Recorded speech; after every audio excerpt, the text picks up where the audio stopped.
Hi, Dr. Ian here. Our topic for this episode is what I like to call Ortho for Health. And Ortho for Health is a topic we're very passionate about, and I would like to do a series of tutorials to break it down into little shorter digestible chunks. First, what do we mean with Ortho for Health? And it's a little bit of play on words, and it's related to two topics, and one being orthodontics. And this relates to the movement of teeth inside the bone, and the other is orthopedics, and this is the movement of the bone and the teeth just go along for the ride.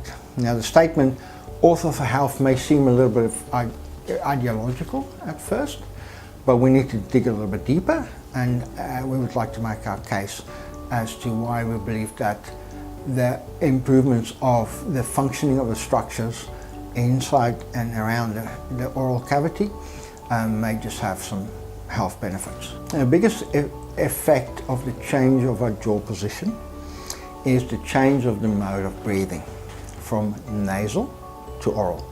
So mouth breathing is not a great way of breathing, and this is kind of a chicken and the egg thing, because the more we use our mouth, the less we use our nose, the smaller nasal passages get, and then that necessitates breathing through the mouth to fill the lungs. Now, from a public point of view, mouth breathing is so commonplace, we might ask the question, so what? What's the big deal? People survive, and this is true, much like people still survive being sunburned.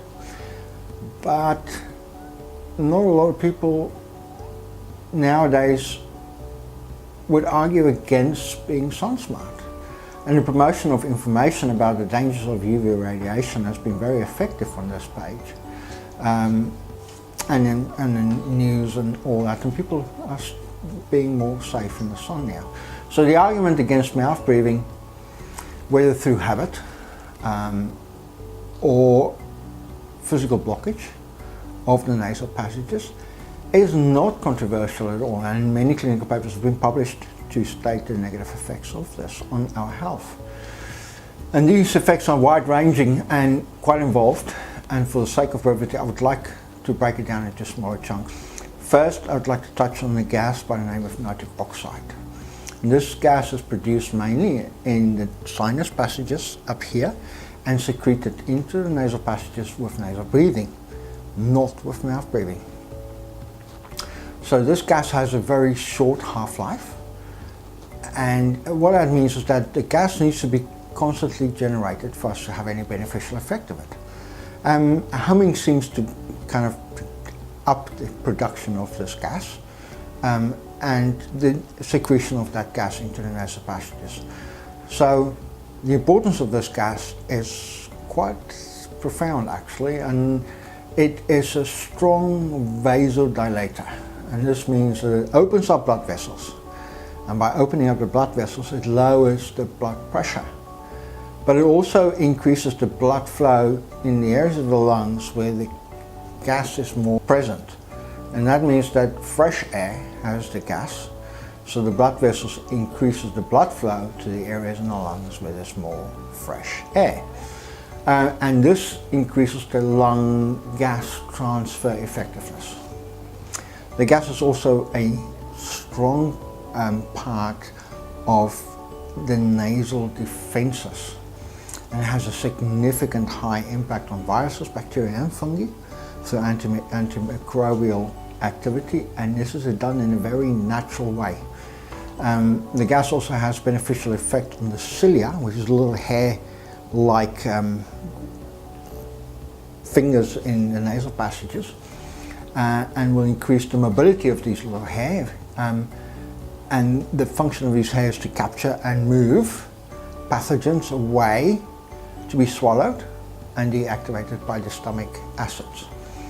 And these deactivated pathogens, which includes all the bacteria and fungi and viruses, could now act like a natural vaccine, and that helps with building up your immunity against these pathogens. The gas also functions as an inflammatory mediator and has beneficial effect on chronic rhinosinusitis, on layman's terms, a blocked, stuffy nose. So it helps to reduce the swelling of the membranes inside the airways.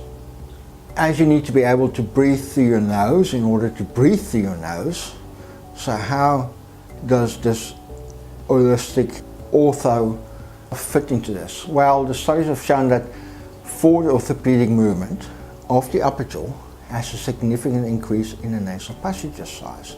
And mostly that relates to the roof of the mouth and the floor of the nose as being the same bone. So by increasing the roof of the mouth, you increase the nasal passages. And 95% of all the nasal airway is the floor of the mouth. So by increasing this, you increase the nasal passages by quite a large margin. And this then removes the catch-22 and allows the gradual restoration of nasal breathing, and then the production of this very important gas by the name of nitric oxide. We would like to go in further into this topic in later posts. For now, thank you for listening.